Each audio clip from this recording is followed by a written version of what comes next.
Hi, Joe Pepraki from Loyola Press, where I'm the national consultant for faith formation.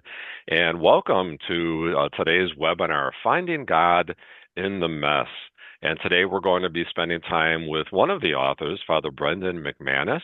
I'll introduce him in just a moment, but you can see that he is present with us and in the house and ready to speak. Unfortunately, Jim Deeds is unable to be with us today, and Father Brendan will add a word about that when he introduces himself. But in the meantime, thank you for being with us. And I think most of us are here today because we have mess in our lives. We experience this messiness and we're intrigued about, so how do we find God in the midst of all of this? We wish our lives were neat and packed together just beautifully, but that tends not to be the reality. And so I think we're very intrigued by the notion that God can be found in that mess. So this is being recorded, and after this webinar is over, you'll be receiving a link to that, and the link will also be made available on ignatianspirituality.com so that you can watch it again. You can share it with others. We are in the webinar mode, which means that you will only see and hear myself and Father Brendan, and later on Denise, who will come on for the Q&A. And please use the chat if you wish to introduce yourself and tell us where you're from, and take a gander at that because you'll see that you have neighbors, friends, brothers, and sisters from all over the world joining us today to find God, which is a wonderful thing. And but please use the Q&A feature for questions that you have for Father Brendan about anything he's sharing with us about the notion of finding God in the mess. And in the latter part of this webinar, we will have a Q&A that Denise will be sorting out and presenting to us.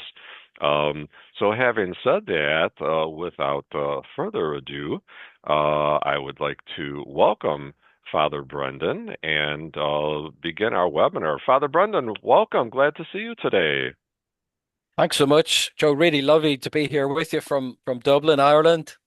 That's wonderful. Dublin, Ireland. Recently moved for your assignment from Belfast to Dublin, and tell us a little bit more about yourself. We know that from our screen here, we can see you're a Jesuit priest working in spirituality, but we don't want to read that. Just tell us about yourself, Father Brendan.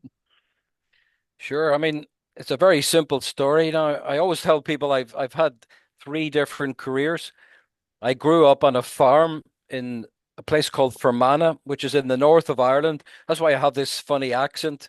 That's a But beautiful but accent. but but so I grew up on a farm, and then my father was ill, so I ran the farm for a couple of years. Wow. After like high school, I took a number of years off, ran the farm, and that was a bit of a wake up call. Mm. Then I went to university in Belfast, did psychology, went to England, studied computers information technology, and actually worked for an American tech company for 3, 4 years. Mm. I was in Australia for a couple of years as well before I became a Jesuit. Obviously, I was living the high life at one stage. Good for you. Yeah, and then with all that, and then eventually decided to join the Jesuits, came back home to Dublin and did the Jesuit training in Dublin. And I've been given various different assignments, but basically I'm back in Ireland and have been around Ireland. I was in Colombia for my theology, which is Mm. interesting, 4 years Mm. of theology in Colombia. So I had to learn Spanish, and that was a Oh, beautiful experience living in South America.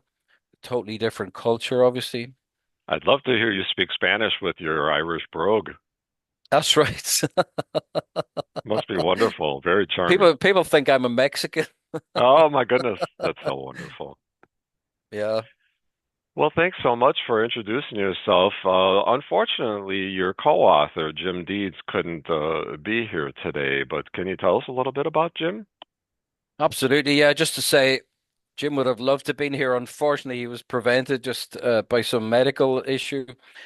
So just to say, I'm really praying for him today. And the two of us are great friends, obviously personally. So I miss his presence here. But he's a fantastic guy. He's a father of three. and married to Nuala, his wife, a social worker. And Jim himself was a social worker for many years. And then he joined the diocese in Belfast and worked there as a pastoral worker. And just recently he's gone like he's an independent facilitator and pastoral worker, especially around the synod, training Okay. teams, training pastoral councils for parishes and training people to get involved in the synod. So he's a very creative guy. He's a great musician and storyteller and walker, hiker and everything. So super guy. It's a shame he's not here. Yeah. Absolutely. Thank you for sharing a little bit of his background. He does sound like an amazing man, and Mhm. please assure him of the prayers of numerous people now around the world who are aware that he's in need of our prayers. And so the two of you together uh, put your heads together and wrote this book, Finding God in the Mess.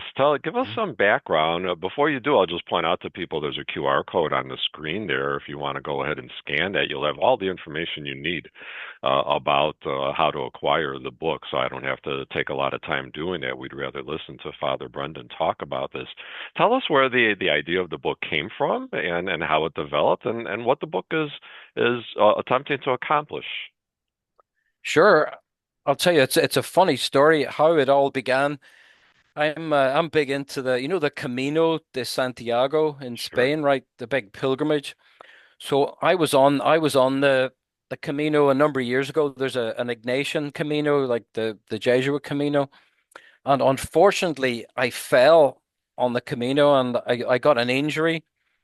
And eventually, I mean, I cracked the kneecap. I fell pretty heavily, Mm. and I had to abandon the Camino, and I had to come home. And eventually, I had it diagnosed, and eventually, I was in a cast, a whole Oh leg my. cast. So I'm laid up in my room, just like St. Ignatius of Oh Loyola, yeah. right? Oh my goodness.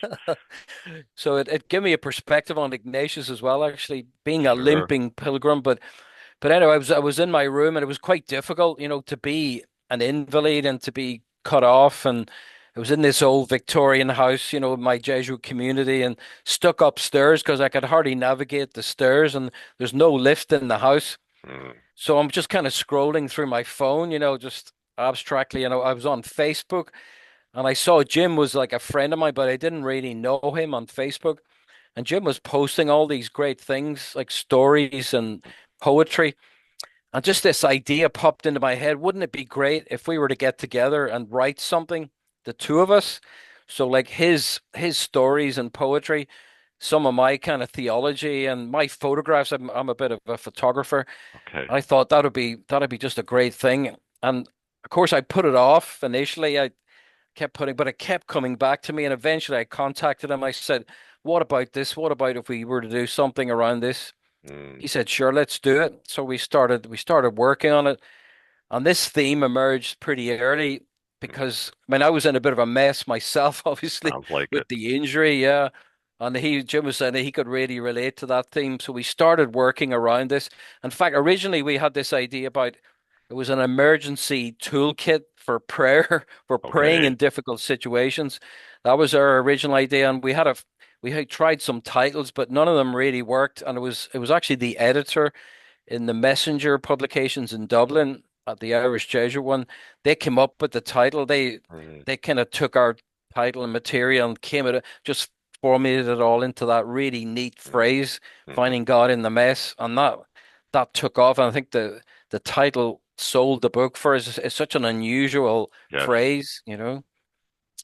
Yes, definitely. And we're going to talk a little bit more in a moment about this idea of the messiness of life. But I did want to touch on, so you mentioned being a photographer. Are the many of the pictures in the book yours? Absolutely. The majority of the photographs are my own photographs that I've taken over a number of Mm, years. So wonderful. yeah. And the nature of the book is that it's meditations. Just say a word about what you're hoping to offer people. Yeah, so we actually wanted something that was modular, so each chapter is like a story and a photograph and a set of reflection questions unto itself. So we wanted people just to be able to pick up something and then maybe open it up to whatever page takes them. So maybe something about, the depression, something about, anxiety, fear, something Mm-hmm. about breathing, so to try to address people where they're at and to deal with real problems in the world. We were conscious. I mean, Jim as a social worker, obviously, and Yeah. myself just as a priest, coming across people's issues and having a lot of issues ourselves, we should say. Jim and myself always start our retreats that we use on the book. We say, like, I'm a mess myself. And that allows people to say that they're a mess, and then we can all talk about how it's like to work through this, Well, and to find God in that. Yeah. yeah, and when you think about it in terms of our Catholic spirituality, I mean the whole idea of being a mess, that's how we begin our mass when we celebrate together. Let us call to mind our sins, and I confess to Almighty God. We're basically saying, I confess I'm a mess, That's and it. so I think you really did touch a nerve with that, and I think it really did help people to immediately be attracted to it. I know you write in the book, people tend not to see the mess and muck of their lives as a sacred place. Mm, And yet, that is the very place where the action happens. Tell us a little bit more about that notion mm. of why you were drawn to venturing into the mess. Yeah, again, the whole book is based on our personal experience, myself and Jim, just as, Catholics, believers, trying to work through things. I think the context of the north of Ireland, where we both were at that stage, is really important as well, because it can be a tough place, and Hmm. yet there's a lot of good there, and yet the whole peace process. We are children of the peace process, Mm, and we are very much in that line. And the peace process is based on a Christian process as well, about dialogue, about openness to other people. So that was our line, our way of thinking. But it's very much based on this idea about the central thing in Christianity is the cross, mm, Christ on the cross, and the humanity of Christ is very much to the fore yes. on the cross, and you hear him say, you know, Lord, take this cross away from me, not Hmm. my will, but your will be done. And Hmm. he's really struggling there. You really see the humanity, Yeah. and it appears, and this is part of the spiritual exercises of Saint Ignatius, which is the key Ignatian text. But it appears that the divinity is absent. Hmm. It's an apparent absence of the divinity. But we know from the whole story and from the resurrection, especially, we know that God is working really powerfully there during those moments of Mm, apparent absence, or yes. these moments of darkness, struggle, mess. And that was what we wanted to tap into. God is there somewhere. God is there working away, Hmm. laboring on your behalf. God is suffering with you in the mess. So we wanted to bring this to people's attention. How could you pray your way through these difficult situations? How could you find God in that situation? How Yeah. could you turn these things around? Find the gift in it, try to see it slightly differently. Don't get swamped by it, don't get caught up in it.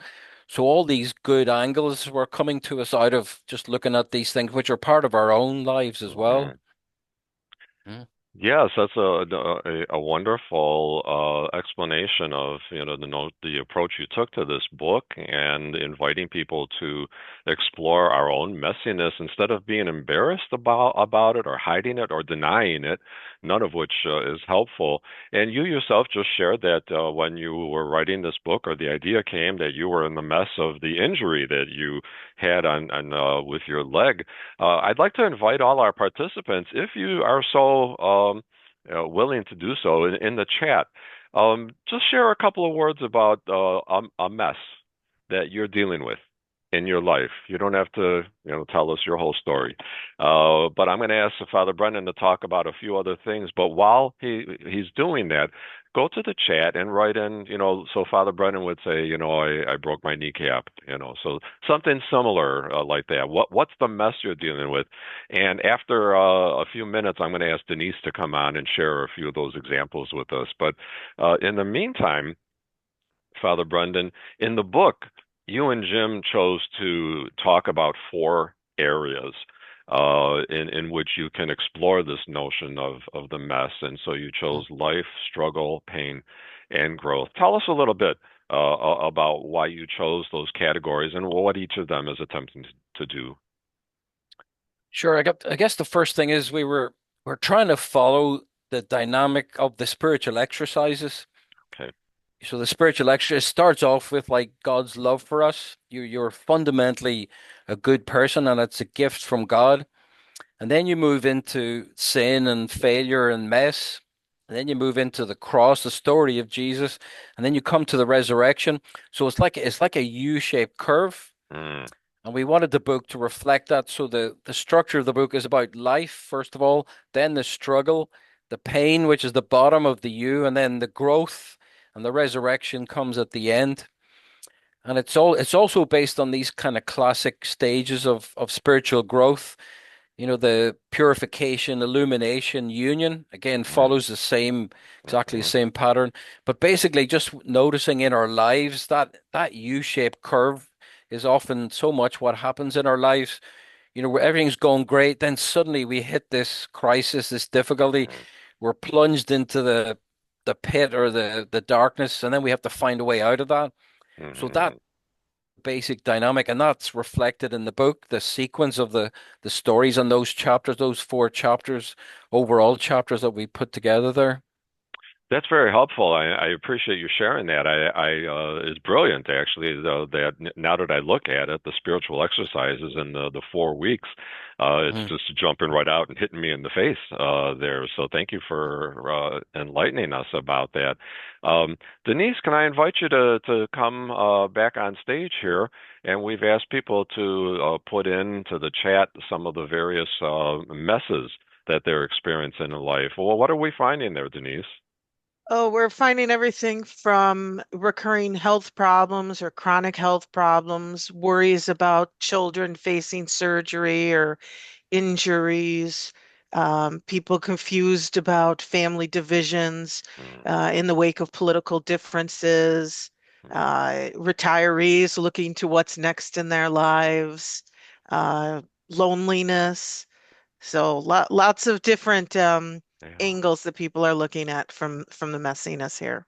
Great. Thank you for sharing those, everyone, and Denise for sharing some of them with us. It's helpful if you have a chance, to go back and take a look, folks, at the chat and see the kinds of messiness that people are experiencing in their lives. And it's good to know because a lot of times we think we're the only ones, that have their this kind of messiness in our lives, and we're all carrying brokenness and messiness along with us. And Father Brendan, you and Jim decided that a good way to approach this messiness in life is to reflect on it. And so in the book, you say it's the time out, the Mm. ability to look back and understand life events that brings about deeper, more satisfying living. So tell us about the wisdom of reflecting on messiness when I think most of us would just like to forget it. That's right, Joe. Yeah, it's using that kind of basic Ignatian principle, that this thing about taking a pause. It's often called the Ignatian pause, but just because often what happens, we get caught in stress and anxiety, and the whole thing kind of snowballs. Mm, So we were thinking, what we need to do really, and this is based on our own experience, we need to stop just for a moment, step back, try to look at what's happening, and try to bring God into it. So that's the reflection part. And remember, reflection just simply means to look back or to get perspective on an issue. So stop for a moment, step back, try to look at it. And we call it, try to look at it the way God sees it is the essential thing about reflection. So try to get that perspective. It can be really difficult when you're in the middle of things, like mhm, people are mentioning all those issues, real things, can be really difficult when you're caught up in the emotion of things.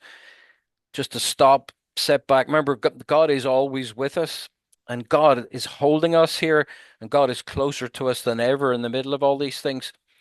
So doing that basic stop, the pause, the sitting back allows God to help us, to work with us, and we can start to feel some of God's love and compassion for us. So that's the basic idea there that we're talking about in the preface to the book. And obviously, you're not taking credit for this. You give credit to Saint Ignatius that this is an That's right. Ignatian tradition. Tell us a little bit more about what Ignatius is trying to teach us through this process of reflection and recalling and looking back. Yeah, so obviously, I mean, I'm a Jesuit myself, obviously, so trained in Ignatian spirituality, and in fact, Jim is really Ignatian as well. He used to work for a bishop who was also a Jesuit, so Jim has inherited this whole Ignatian structure. But I guess you would probably sum it up in terms of that classic phrase, finding God in all things. Mm-hmm. You know, that God is in all things. God is with us in the middle of all this, and God is always present to us. Sometimes we are not.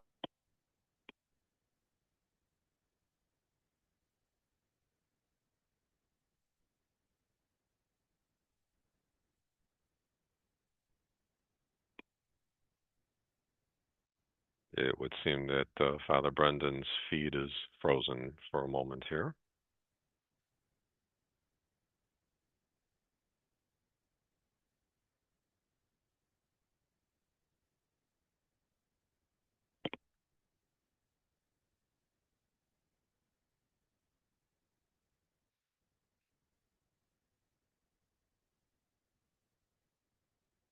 Denise, I'm just checking with you. It's not just me. The Father Brendan is frozen at the moment. No, it looks like Father Brendan has logged off now, so hopefully he'll Okay. be able to join us again in a moment. So those of you Okay. asking in the chat, we are aware there seems to be an issue with Father Brendan's connection, so he Okay. will hopefully be able to join us in just a few moments.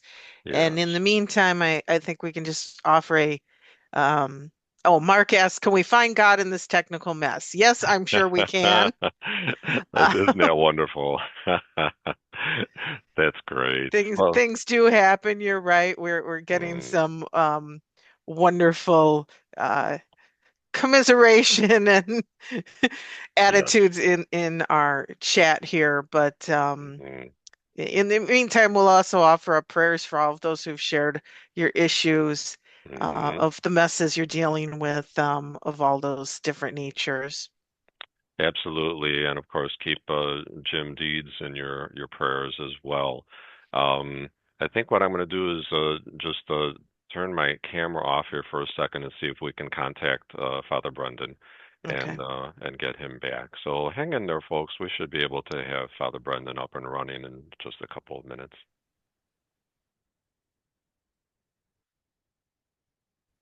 Okay. Oh, Father Brendan, there you are. Hi, we're back. I'm not sure what happened there. I think some gremlin got into the system there and decided it didn't want you talking anymore, but we cast him out. This is really close to our theme, you know, the messiness of things. Exactly. One of our participants said, and can we find God in this technical mess? That's very good. Absolutely. Well, welcome back. Thank you Thank you. for doing exactly what the people in IT always tell us when we experience a problem. Turn it off Yeah, and turn it back on again. yeah, yeah. That tends to solve most of our problems. You were telling us about Saint Ignatius and the Ignatian tradition of this, looking back, reflecting. Do you have another thought or two that you were sharing? I wanted to complete. That's right. So, yeah, this thing about like God is present in our world, and God is present to us, and God is deeply interested in us, and God is always trying to reach us. This is what Jim and myself always say in retreats that we do based on the book. Like God is deliberately trying to reach you at this moment. And especially during these moments of mess, remember we said at the beginning, God appears to be absent, but it's just Mhm. apparent God is actually more present than ever. So God is there somewhere, and our job is to try to uncover that and work with that and deliberately act and pray.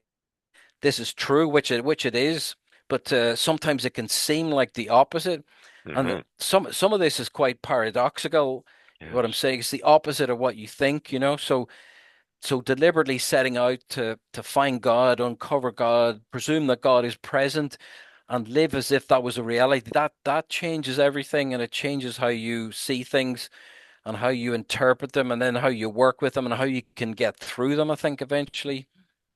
And I love how you emphasize that God is always trying to get our attention, Mm. because we can sometimes misconstrue this message of finding God in the messiness, as though God is sending us the messiness to get our attention. And what you're saying Mm. is that He's always trying to get our attention, but the messiness sometimes gives us an opportunity for that message to come through. Am I getting that right?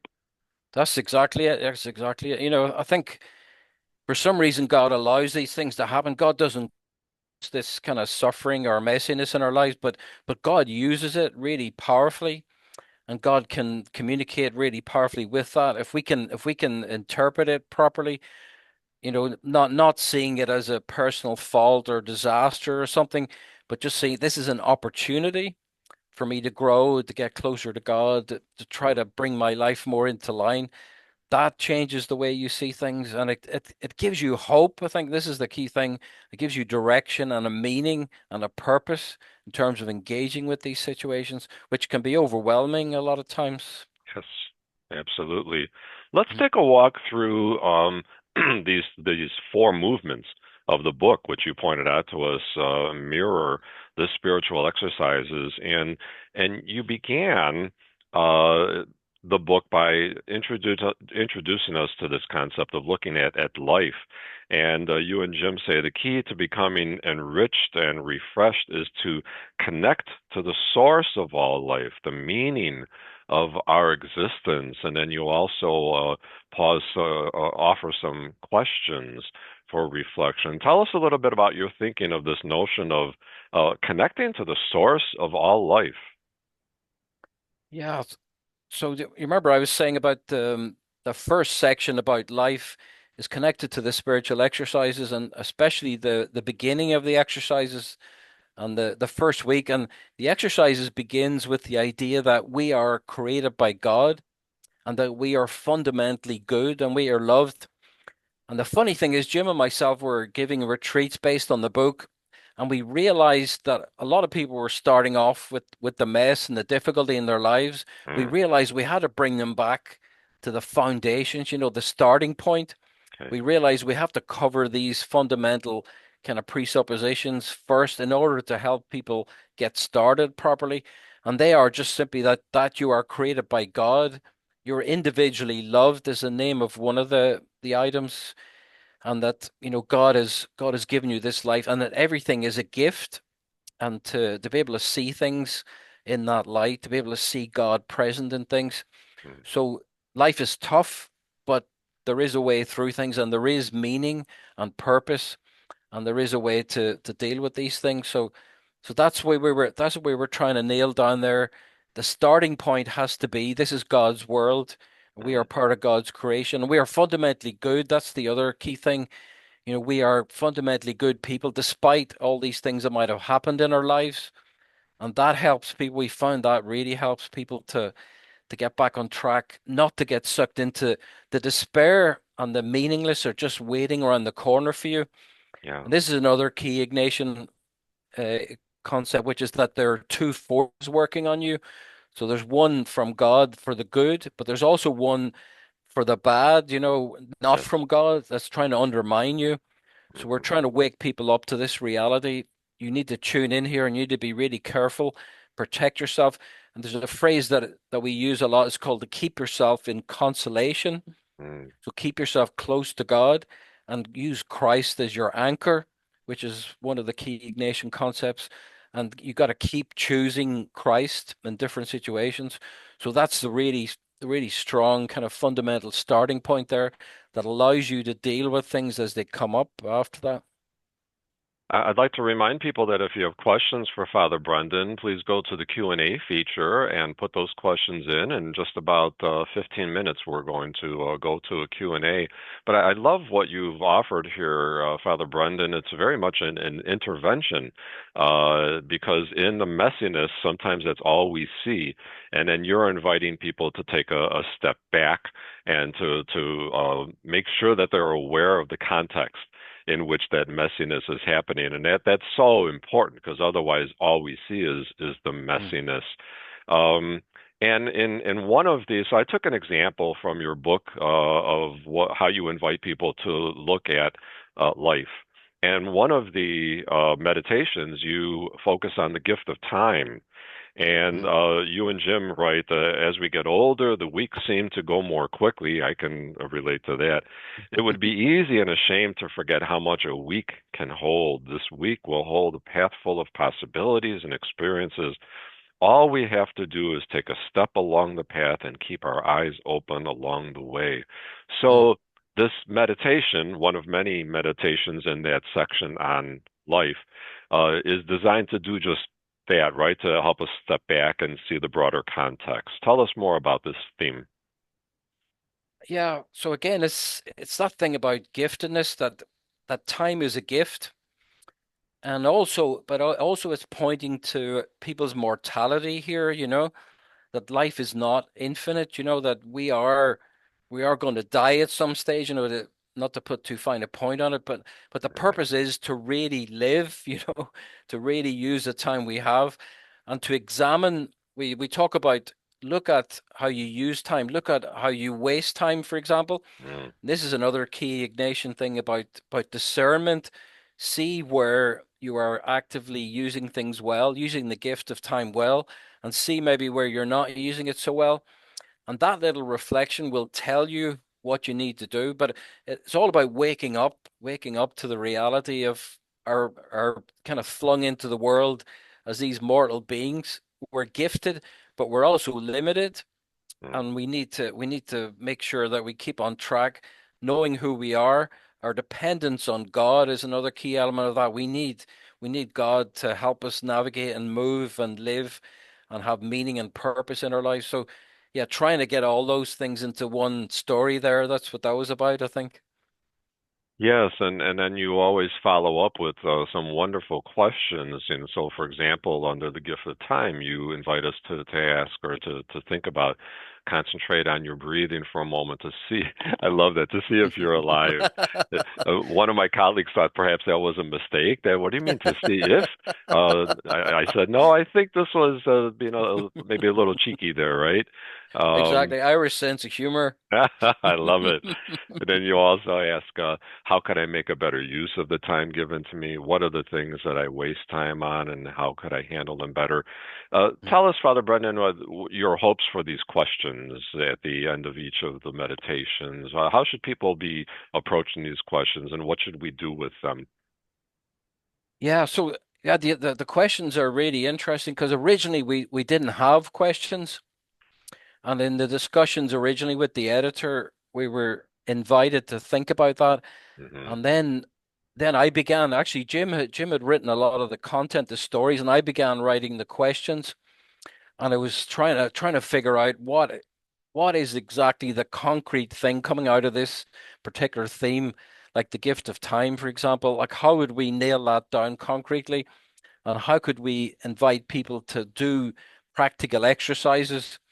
And some of the subsequent books, we talk about rituals that people might do, but trying to make it real, trying to make it concrete, and give people practical steps that they can start to integrate this in their lives. I mean, it's essentially discernment. There's reflection involved.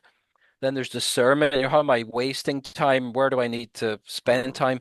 And what changes do I need to make? This to help fix these issues that I'm coming up against. So Hmm. moving into action, reflection, moving into action then and decisions around that. Those questions are extremely practical, and I think that's one of the wonderful features of the book because they truly are exercises. You then invite us into the next theme where you focus on struggle, and you said this mirrors the second week of the spiritual exercises. You and Jim say that we all experience the downward drag in life in all sorts of ways: anxiety, depression, worry, sickness. We just had a litany in our chat, right, of the Yeah. messiness. That downward drag feels very forceful indeed, but here is a second force at work, a force deep within ourselves, the Holy Spirit. And so tell us about this, how you approach and how the exercises approach this notion of struggle so that we don't just wallow in it, but we start to Mhm. see a way out of it. Hmm. Yeah, so that really points to this key thing about, like I said earlier, there's two different forces in our lives. There's one that's kind of pushing us down, that's seeking to kind of put us more into the mess and paralyze us, if you like, disable us. And there's another force from God, obviously, that's trying to bring us up, that's trying to elevate us, is trying to help us to get through things and trying to put meaning and purpose and structure on direction on things. So, first of all, you have to realize there's two things going on. There's a struggle going on, and there's different movements. So, that's the reflection on it to see where the movements are and to see where the decision points are, like to see what I could actually do. How does this play out in practice? And what can I do in order to move on from this? So, how could I get help is one of our big themes, who could I turn to? Yes. What could I do? What would the next step be? And the other Ignatian theme is there's always something you can do. There's always options. One of the signs of the bad spirit, Ignatius calls it, the spirit that's not from God, is that you appear to have no options. Mm. You appear to have, there's nothing you can do. It's a real sign of the bad spirit because you always have options. God is always with you, and there's always something you can do, even if it's something fairly small. But doing those small things is what will really help you. And the other image I use, if you're in a storm, don't look at the storm, look at your steps, look at Oh, the path in front of you. It's a mountaineering image. Keep your focus on the path and what the next step is. Don't look too far ahead. Just figure out what you could practically do now that would be a good thing to do, that would bring you one step closer to moving on from here, you know? yeah, I think we all want to take that giant leap to the peak of the mountain, Exactly. and we can end up, really stumbling along the way.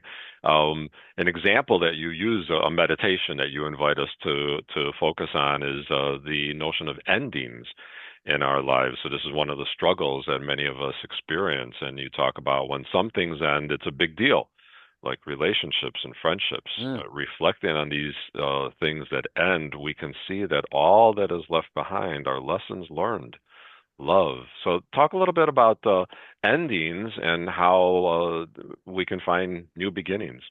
yeah. So I think there we were trying to get at this thing that life is about change. And I just noticed somebody in the questions there mentioned about the spiritual journey. So the idea about journey is really key here, that like we are pilgrims is our other big theme. We are pilgrims on a journey through life, but Mm, things change, and we yes. can't hold on to things, and letting go of things is hugely important. Sometimes things happen beyond our control. We're forced to let go. Sometimes we have to choose because it's a good thing to do. So there's a discernment involved often, but essentially it's about change, and essentially it's about letting go. And some of that can be quite painful and Yeah. challenging, but there's also growth in that as well, obviously. And God is in these things, and that's why we point to this idea about there's lessons to be learned. Again, reflection on the experience will often show that these things, though painful, can often bring about a great good for us and can free us up, especially if we can let go of things. We often talk about don't hold on to things too tightly. Mm. You know, Often we hold on to money and security, position, things around us as if they were going to keep us safe, whereas these are just gifts from God again and need to be treated quite lightly and to be free. Things go if you need to. I just moved house, so I know about letting go of things. You Sure, don't I need to bet. accumulate a lot of stuff. Yeah. Mm. Yeah, and then the questions that you offer in this meditation are designed to do just that, to help us think about not focus on the negativity. I love how you say that. Just leave your negativity behind. What are you grateful for? That's very Ignatian, this notion Yeah. of gratitude. And I think we're actually going to come to gratitude in a minute. But go ahead and say a word about that important attitude. Yeah, I mean, attitude is everything, obviously, and I mean, the whole Ignatian thing is about how you come to things. I mean, to say that Ignatius was the first psychologist, So he was looking at the inner life, especially the world of feelings and moods Yeah. and how these things kind of impact on us and how they affect us. It's not that we want to get all new agey about this, but feelings have a role and feelings have direction. And Ignatius discovered that God was working through the feelings, especially the deeper feelings. Mm, Ignatius talks about desires, that yeah. God is in our deeper desires, not in the superficial ones, but in the deeper ones. So getting in touch with those deeper desires and challenging situations force us to examine what is it we really want, what is it that is going to really satisfy. So often that is, self-sacrifice, Yes. facing into issues, asking for help, having the humility to ask for help often is a huge thing. Mm. And that's finding God in a difficult situation, enlisting all the resources and help that you have, digging deep essentially in difficult situations. I think that's what it's about. And from there, you and Jim invite us into what mirrors the third week of the spiritual exercises, in which you focus on the notion of pain. And you and Jim write that the journey through life is one that inevitably involves a certain wounding.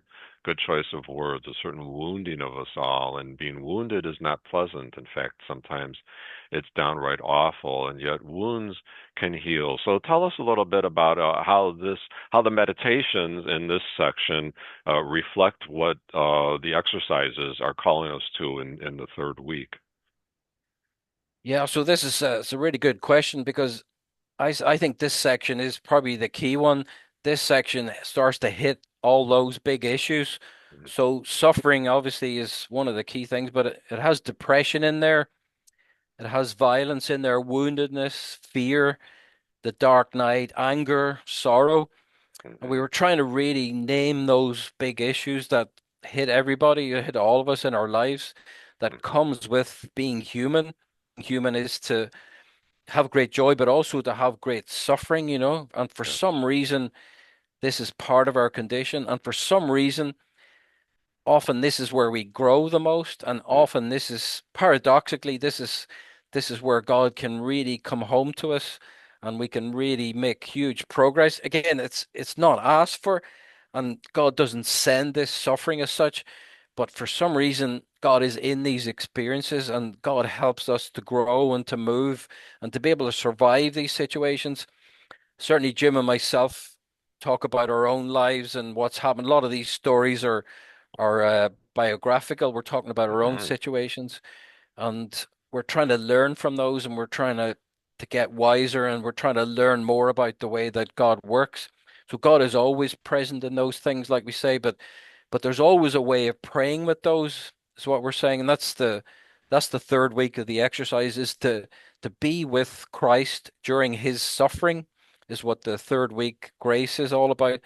So to stay faithful to your journey, even though it can be a really dark journey, the Yes. experience of the cross, experience of suffering, things falling apart, and believing that there is purpose and meaning in this, and that God will somehow turn this around.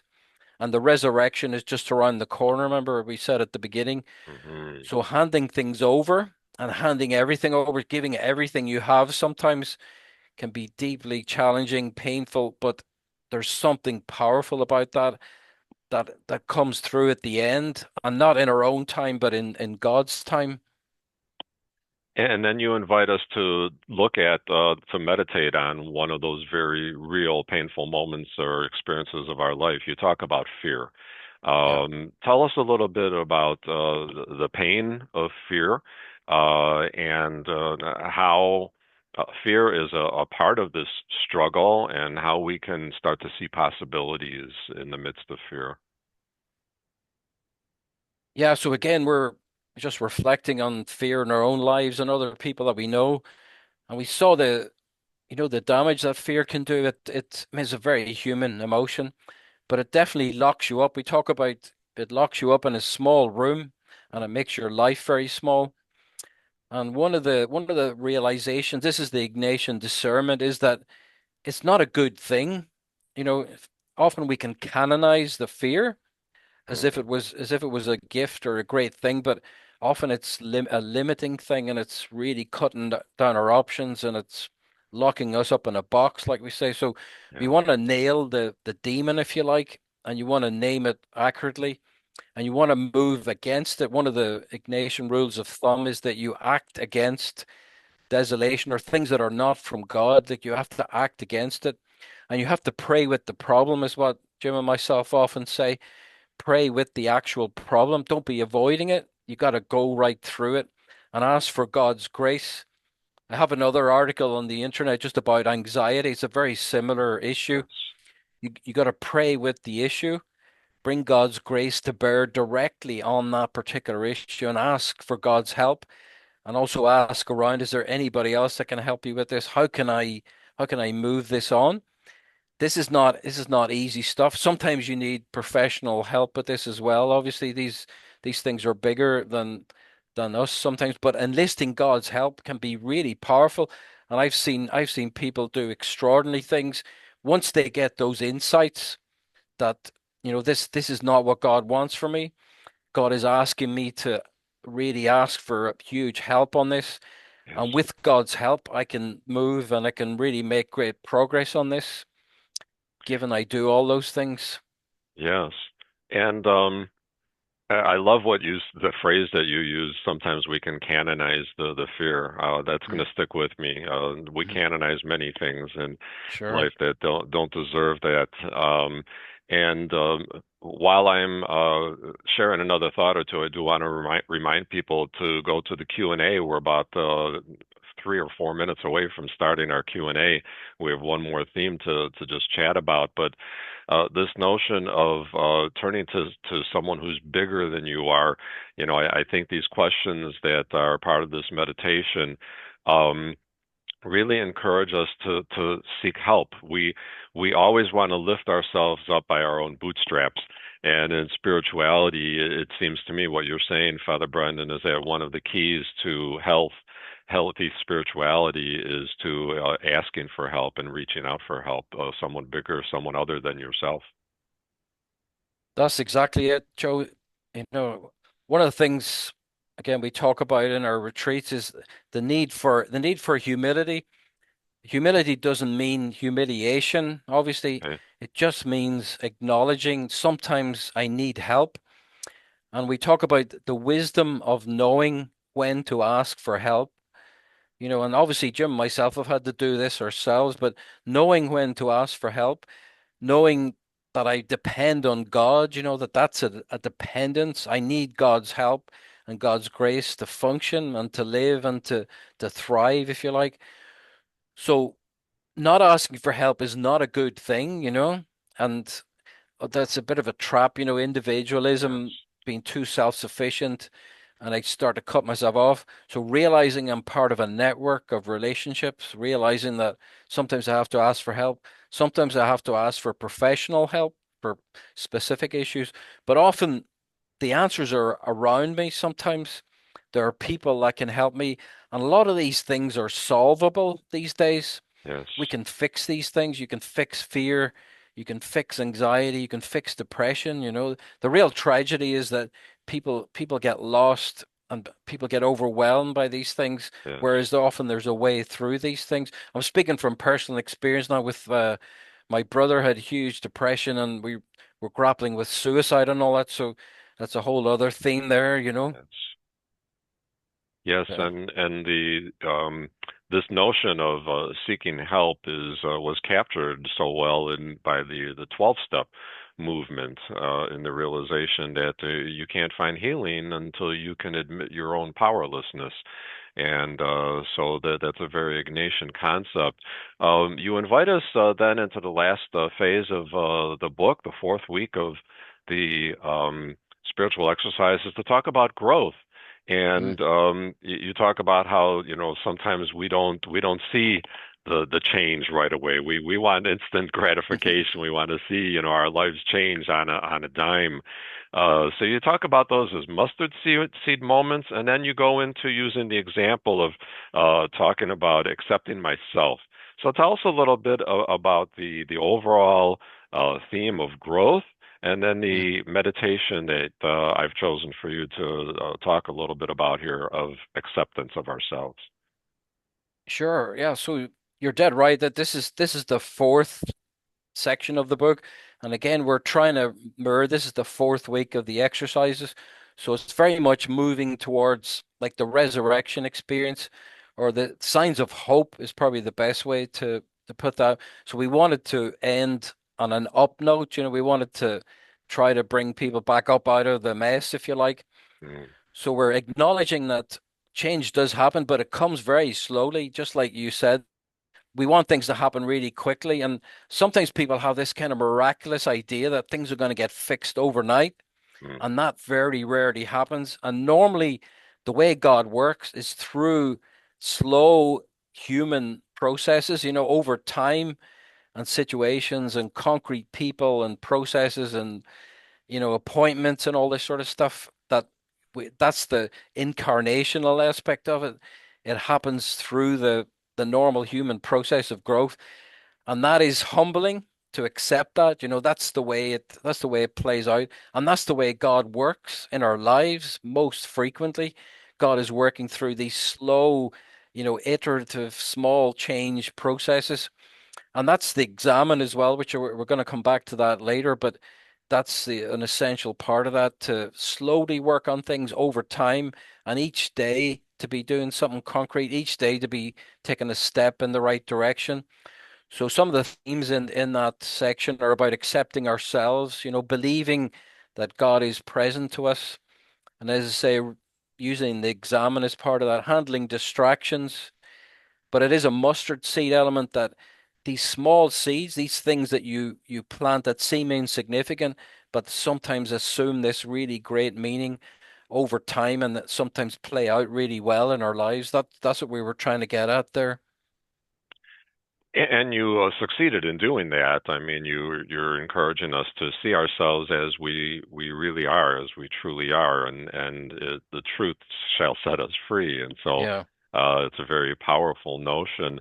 Um, Before we get into the Q&A, and Denise is getting a few questions ready for us, you wrap up the whole book by using an image of encouraging us to venture forth into the forest of our lives. Tell us a little bit about this image that you ended the book on, and what you're hoping us to glean from this. Yeah, so that's a really neat image that we were trying to use there. So the idea about the forest is that thing about a fundamental nature of who we are, and this sense of being connected to nature is the main idea there, that we are part of the world, and the world is God's gift, and the whole thing about the concern for the environment, etc. But the idea was to be constructive and to be active. That God is here in our lives, and that the forest, just like nature, is a gift, and there are all these options and possibilities open to us. And it's part of our journey. Our journey is to travel through this forest, not to be put off by it. Sometimes the forest can be like a negative image for people, and there's a lot of fear, but the Sure. forest can be a wonderful adventure, is the word that we use. This whole spiritual life and journey is an adventure. You have to step out of your comfort zone. There's an element of risk involved, but the payoff is enormous if you can stay with this and keep on track. And eventually you step out into the clearing and you realize how far you've come and how much you have been gifted, how much God has been with you. And that gratitude theme then comes to the fore very much again. It's a beautiful image to wrap up the book with, and to bring us, through the messiness, and to help us move beyond it, and to move out into, and that image of the forest of our lives. Again, another image that is going to stick with me Mm. as we go forward. It's time for some Q&A. I have a feeling that Denise has been working there trying to sort through quite a few, because we have a nice crowd with us today. So, Denise, I'm Mm. going to turn it over to you, and you can offer some questions for the next 7, 8 minutes to Father Brendan. Okay. Kelly asks, in the moment of darkness, what exercises could we do in that moment? Okay. The I think the key thing is often we recommend starting with the breathing, for example, to remind yourself that you're still alive. Remember that is one of the key things we talked about earlier with Joe. Just that fact of let's not panic here and let's ground ourselves first of all. Ground ourselves in our breathing, in our body, in the world that is a gift from God. So try to create that pause first of all. Try to create that Ignatian reflective place and try to see things the way God sees them. Remind ourselves that God is with us, right? Remind ourselves that God is on the journey, even though the darkness seems overwhelming and it seems so comprehensive, but it's just a seeming thing, and that God is active and present there if we can bring our faith into that. Sometimes, for some reason, the faith journey sometimes means walking in this darkness, that walking alone at night in a forest, if you like. And those are testing moments, but they can be huge moments of growth, and there can be real beauty in that if we can remember to check in and have those fundamental things just waiting in the background, like our toolkit for difficult times, I call it. Very good. Thank Thank you. you. Next question. Mary Lou says, in the acknowledgement of the fear or pain, there's a lot of unpacking that takes place. So, how do you do this in a gentle way so it doesn't feel so heavy? Yeah, that's a really good point. Trying to be gentle on ourselves and trying to create an environment where we can look at these things kind of safely and in a positive way. So one of the things obviously I would recommend is spiritual direction is a great context to be able to do that. Sometimes just simply putting the thing out from ourselves. So talking about it, even writing about it, journaling about it, I find really helpful because it allows you to put it outside, to see it at a different perspective and to see it the way God sees it. But just basically a lot of the meditations I would use involves being with Christ and seeing things the way Christ sees it, and realizing Christ is the one who always wants to comfort, who always wants to heal, who is always compassionate, who was always there for us. So just simply bringing those things to Christ and see what he says. One of our meditations in the book is called the Lakeshore Meditation. It's based on John's Gospel, John 21. And I recommend it because it's like a guided encounter with Christ, and having a conversation with Christ can be one of the most helpful things. Hand it over to him, let go of it, see what Christ says about it, and listen to the responses, because Christ is active and trying to speak to us through all of this. I recommend that. Thank you. Thank you. Next question, Denise.